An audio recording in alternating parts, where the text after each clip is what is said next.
Hola, muy buenas noches. Bienvenidos a una nueva edición de Hablemos Claro, este programa inclusivo que tratamos de construir junto a todos ustedes y que cuenta con la herramienta de accesibilidad a cargo de la señorita Carla Quintana. Como pueden apreciarla en pantalla y ya la conocen, ella es quien hace la traducción a lengua de señas.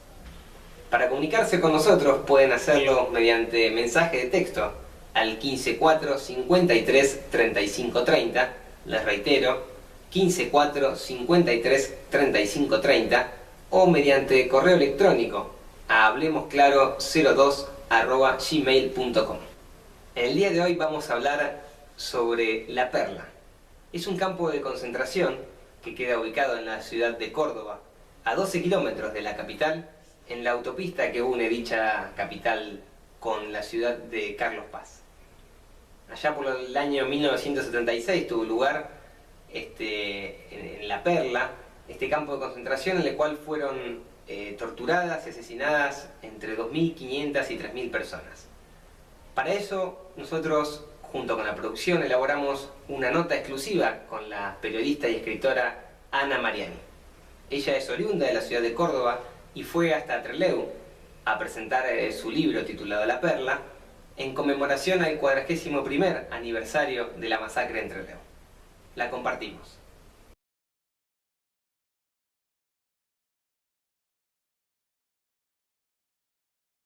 Estamos con Ana Mariani, coautora con Alejo Gómez Jacobo de La Perla, un libro que trata sobre el centro clandestino, uno de los más importantes o como que más gente tuvo en la Argentina.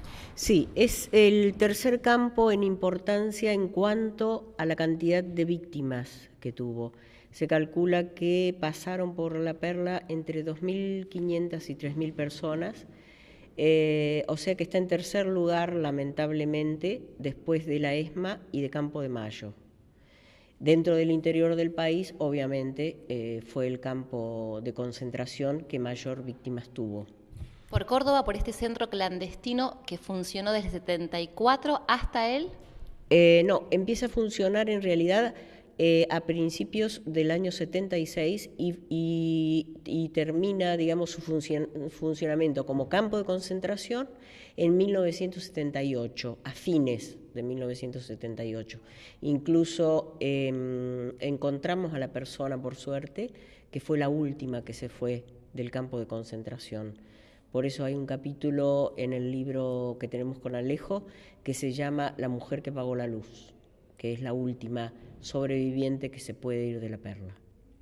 Durante todos estos años, tanta gente, ¿no? 2.500, 3.000 personas pasaron por este centro clandestino. ¿Y esto qué repercusión tuvo mientras sucedía en la comunidad de Córdoba? En realidad, yo creo que sucedía lo que sucedía en todos los lugares del país. Los militares, policías también, porque en Córdoba fue un campo importante el tema de el parentesco que hubo entre la policía y el ejército, a pesar de que después La Perla estuvo al final nada más que en manos del ejército, pero sucedía en la sociedad lo que sucedía en toda la Argentina, es decir, el miedo fue lo que hizo que nadie prácticamente pudiera reaccionar. Los operativos eran realmente impactantes porque se rodeaban las manzanas, a veces venían con esos camiones Unimog, bajaban a lo mejor entre 20 y 30 personas con armas largas a ir a un departamento para secuestrar a 2 o 3 personas. Eso en toda la manzana y en toda la zona repercutía muchísimo. Es decir, ¿qué era lo que ellos querían? Lo que está pasando en este departamento le puede pasar a cualquiera. Cualquiera puede ir al campo de concentración. La verdad es que mucha gente no quería saber y barría bajo la alfombra, porque en realidad La Perla estaba nada más que a 12 kilómetros de la ciudad capital de Córdoba. Se pasaba todos los días cuando se iba a Carlos Paz, porque está en la autopista entre Córdoba y Carlos Paz. Muchos por miedo, otros porque no pudieron y algunos pocos porque no sabían. pero en realidad la sociedad estuvo con una pasividad casi absoluta, pero pienso que hubo realmente causas importantes para que esto fuera así, ¿no? ¿Quiénes eran los que eran detenidos y llevados hacia La Perla? En primer lugar, y todo el primer tiempo, fueron militantes de organizaciones como Montoneros, ERP, Poder Obrero. Una vez que se eliminó y prácticamente fue enseguida a estas organizaciones, siguieron con estudiantes, obreros, docentes, etcétera, etcétera. Es decir, no se llevaba solamente a aquel que entre comillas ellos llamaban subversivos, sino a todo aquel que podía ser para la mentalidad de los dictadores, que podía ser peligroso, que podía tener ideas diferentes, digamos, a las que se tenía en ese momento, a las que tenían ellos. Incluso vos contaste en la presentación del libro que hiciste en Trelew el 22 de agosto que los rasgos físicos, ser flaco y tener algún papel sindical, ya te hacía sospechoso. Exactamente. Tener barba ni hablar, es decir, muchos chicos incluso después de que empezaron a ver lo peligroso que era la situación, que nadie se esperaba que iba a ser tan sangrienta, empezaron a cortarse hasta el pelo y la barba, es decir, porque en realidad eran sumamente sospechosos, ¿no es cierto?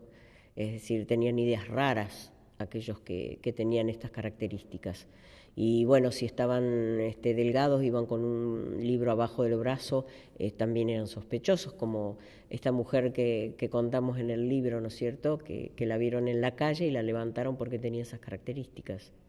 ¿Qué rotación hubo de la gente que trabajaba en La Perla? Digo, de los oficiales, de los que también tenían que hacer las tareas de tortura y demás.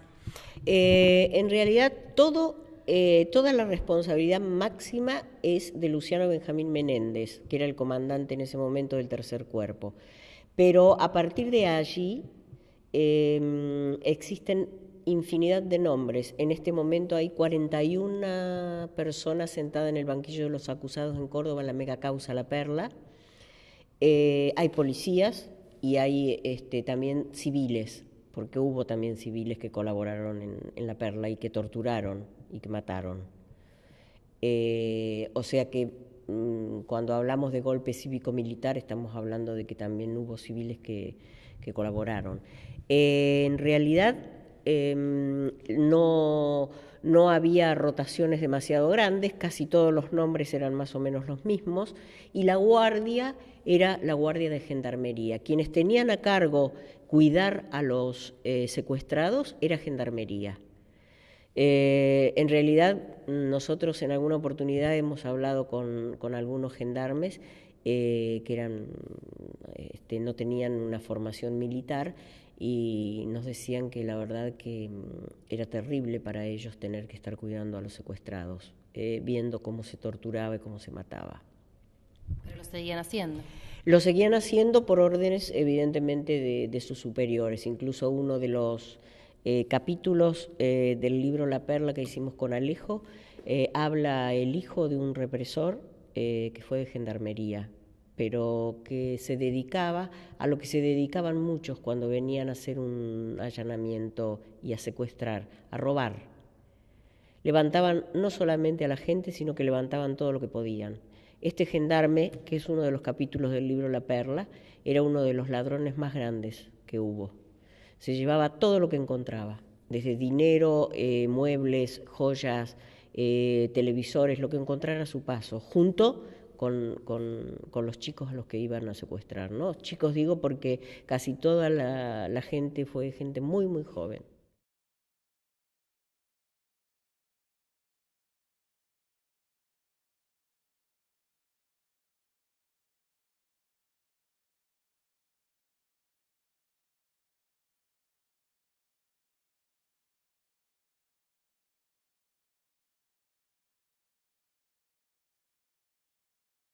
Y así pasó la primera parte de la entrevista exclusiva que hicimos con la periodista y escritora Ana Mariani.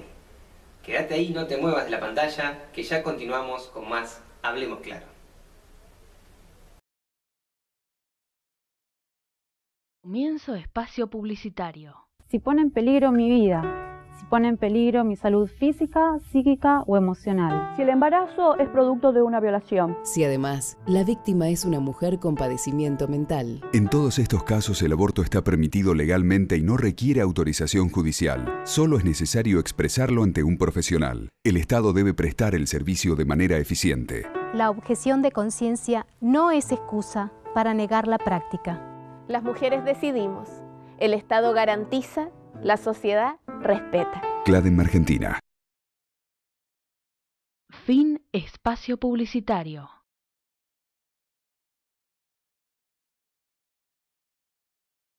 Ya estamos de regreso con más Hablemos Claro. Ahora sí nos vamos a meter de lleno en la segunda parte de esta entrevista exclusiva que hicimos con Ana Mariani. La compartimos.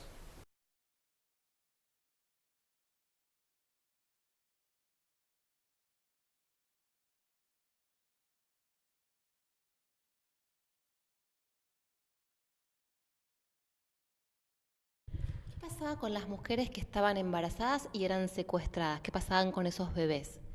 En algunos casos, las mujeres parieron en el Hospital Militar de Córdoba y fueron restituidos a sus familias.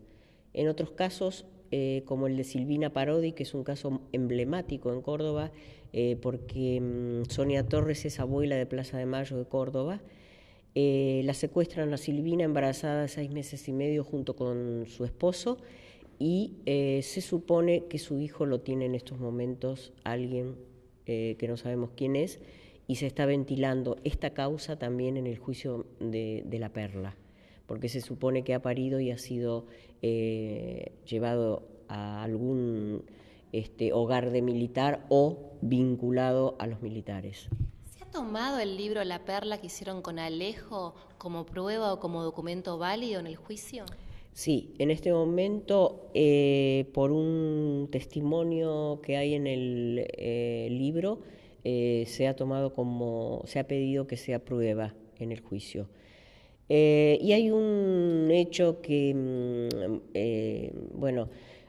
a Alejo y a mí nos conmovió bastante, que es un capítulo dedicado a Graciela Geuna, que vive en Suiza y vino a declarar a la mega causa que se está llevando a cabo en Córdoba, y que una persona que leyó su testimonio nos pidió si lo podíamos conectar con Graciela Geuna, porque él vio todo. Él vio cómo la secuestraban a ella y cómo mataban a su marido. Y después de 36 años, encuentra el libro y encuentra con que esa persona es Graciela Geuna por las características, por lo cual ella, cuando declara, pide que él venga a declarar, y estos días estuvo declarando. Es un señor que se llama Tasenchich, que es un funcionario que estuvo en EPEC y que ahora es gerente de Correo Argentino. Fue a declarar al juicio y dijo que por el libro reconoció el secuestro de ella. O sea que, bueno, nosotros, digamos, todas estas cosas son los efectos colaterales que nadie cuando va a escribir los espera, pero que realmente son gratificantes porque, digamos, sirven para un juicio como el que se está llevando a cabo en Córdoba. Aparte de cuál era la idea con Alejo, que era que realmente sirviera para que todos se enteraran lo que es un campo de concentración, ¿no? Vos también dijiste en la presentación de tu libro que el eje que te motivó es pensar, escribir, reflexionar sobre, conocer por qué los hombres se hacen mal entre ellos. Exacto. También los hombres se hacen bien entre ellos. Sí, sin duda. También los hombres se hacen bien entre ellos, pero evidentemente es una pregunta que nos hacemos muchos, existencial, ¿no es cierto? Que cómo se puede llegar a ser un ser humano con otro semejante barbaridad, como es torturar, violar y llevar a la muerte a una persona.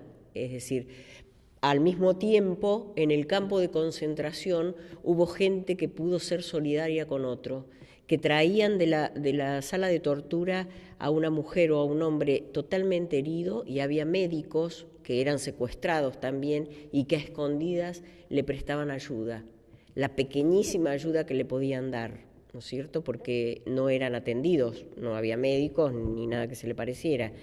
Pero hubo un médico, por ejemplo, que es coterráneo mío, porque yo soy de Santa Rosa de la Pampa, Chacho Álvarez, que lo mandaron al pozo, como le decían los militares a la muerte, y que pudo ayudar a mucha gente dentro de lo que se podían mover en la cuadra, ¿no? Que era el lugar donde los tenían secuestrados y atados de pies y manos, y vendados, obviamente. Este trabajo a ustedes de la escritura del libro les llevó a Alejo y a vos 6 años de investigación. Sí, nos llevó 6 años de investigación. Tuvimos que hacer muchos viajes, tuvimos que ir a Europa, fuimos a España, a Italia, a Suiza, porque muchos de los que se pudieron escapar, que se pudieron salvar, entre comillas, ¿no es cierto?, y se pudieron escapar, se fueron a refugiar a Europa. Entonces las entrevistas teníamos que ir a hacerlas allá. Y fueron 6 años de muchísimos dolores. Y te puedo asegurar que las marcas las vamos a llevar para toda la vida, porque es realmente acompañar a esta gente en el dolor. Fue en algunos momentos muy terrible ver que una persona se quiebra cuando recuerda una violación o recuerda una tortura, o recuerda la tortura de los torturados. Es decir, escuchar los gritos toda la noche de personas que eran torturadas también es muy difícil. Hay gente que dice que no se lo va a borrar nunca, sin duda. Y vos tampoco, Alejo tampoco. ¿No fue al azar que elegiste que Alejo sea tu coeditor, tu coescritor en este libro? No fue al azar. Fue premeditado porque Alejo tenía 24 años cuando empezó conmigo, ahora tiene 30, y me interesó sobre todo porque él había leído el anterior libro mío de los chicos desaparecidos de Manuel Belgrano, de una escuela secundaria de Córdoba, dependiente de la universidad. Él fue alumno de esa escuela, fue a la presentación del libro y me escribió un mail que me emocionó mucho. Él estaba estudiando periodismo en ese momento, se recibe mientras escribimos el libro, y me pareció que tenía fuerza, garra, y que era joven. Y lo que me interesaba era justamente que fuera joven, que tuviera otra mirada diferente a la mía, que yo soy de la generación de los desaparecidos.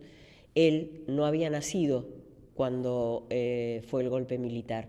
Entonces la mirada de él para mí era sumamente importante, y creo que el resultado de La Perla es por esas dos miradas, por la de alguien que no nació y alguien que no nació para el golpe de Estado, y alguien que pertenece a la generación de los desaparecidos.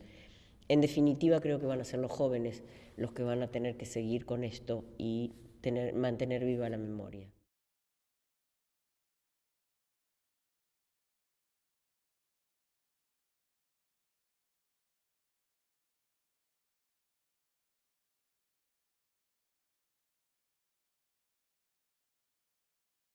Comienzo espacio publicitario.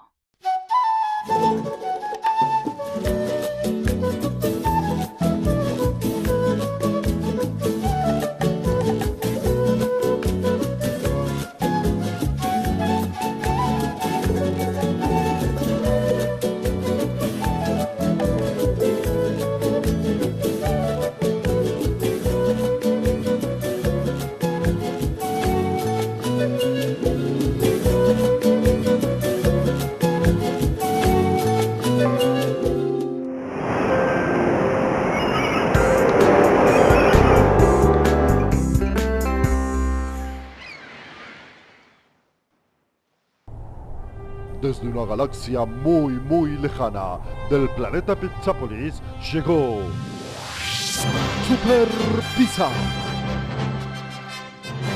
Probala. Fin espacio publicitario. Ya estamos de regreso con el último bloque de Hablemos Claro. Seguimos compartiendo este último fragmento de la nota que realizamos con Ana Mariani.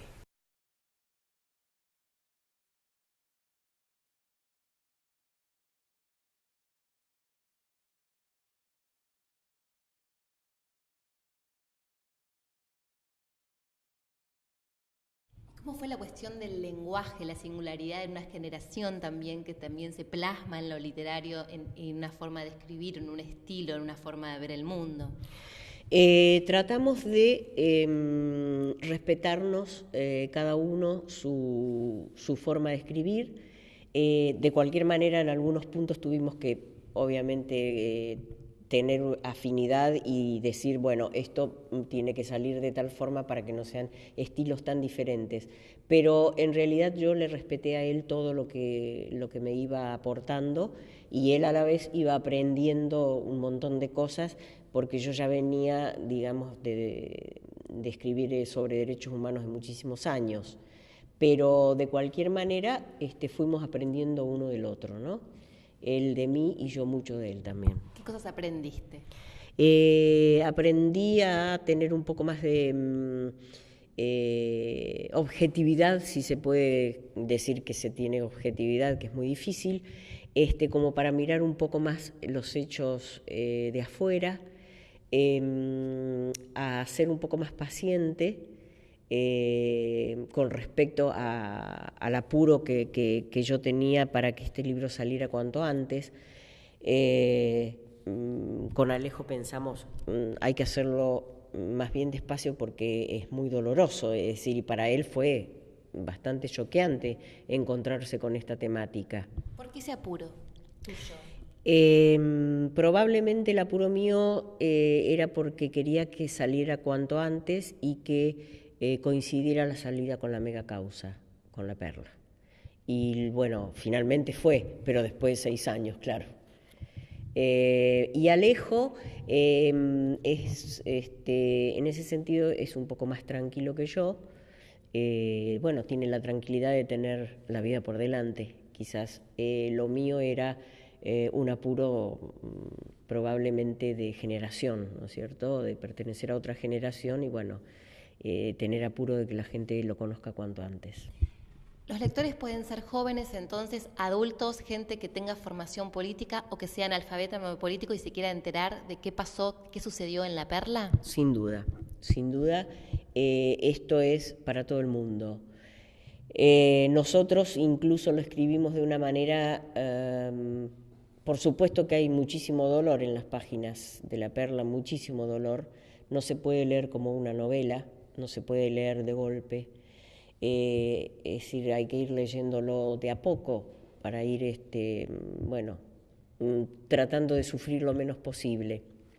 Pero no obstante eso, la lectura y la forma de escritura creo que es bastante comprensible como para que cualquiera se pueda interesar por el libro. Además creo que es obligación de todos los argentinos saber que hubo una dictadura que llevó a estos campos de concentración y que tenemos que tratar de que nunca más existan. Para que nunca más existan tenemos que saber la verdad. Y esta es la verdad, lo que nosotros plasmamos en La Perla, ¿no?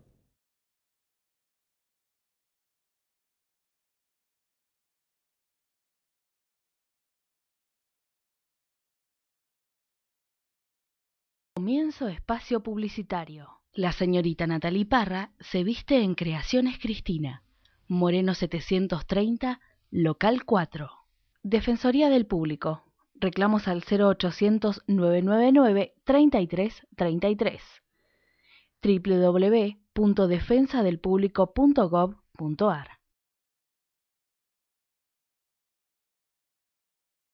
Productoras de bolsas reutilizables, Amigas por la Naturaleza. Mail amigasporlanaturaleza@gmail.com. Ministerio de Trabajo, Empleo y Seguridad Social, Mitre 630, Gerencia de Empleo y Capacitaciones, Zona Andina. RHDG, Hosting, Diseño Web, Mail, Gráfica Vehicular, Cartelería y Vidriería. Consultas al info@rhdg.com.ar. Motos Express, cadetería, delivery y mensajería. Teléfono 0294 15476 0006. Fin espacio publicitario.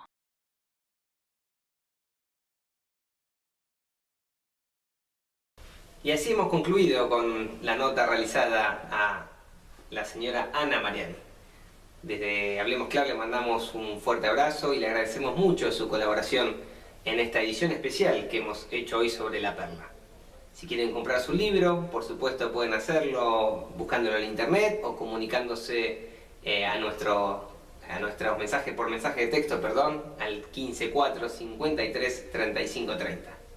De alguna manera nosotros podemos hacerle llegar a Ana Mariani su solicitud en caso de que quieran adquirir un ejemplar de su libro. Desde ya agradecemos a nuestra cronista en la ciudad de Trelew, a la señorita Marina Arias y a los cámaras que también participaron, a Yamila y a Daniel. Por supuesto, implícitamente le enviamos un agradecimiento muy especial a la Municipalidad de Trelew, quien nos ha abierto sus puertas. Y por supuesto, no quiero dejar de lado el esfuerzo grande que hemos realizado junto con la producción para lograr esta entrevista, viajando con todo lo que requiere este viaje a la ciudad de Trelew. Ahora sí le damos punto final a esta edición especial de Hablemos Claro. Nos reencontramos la próxima semana. Gracias por estar ahí.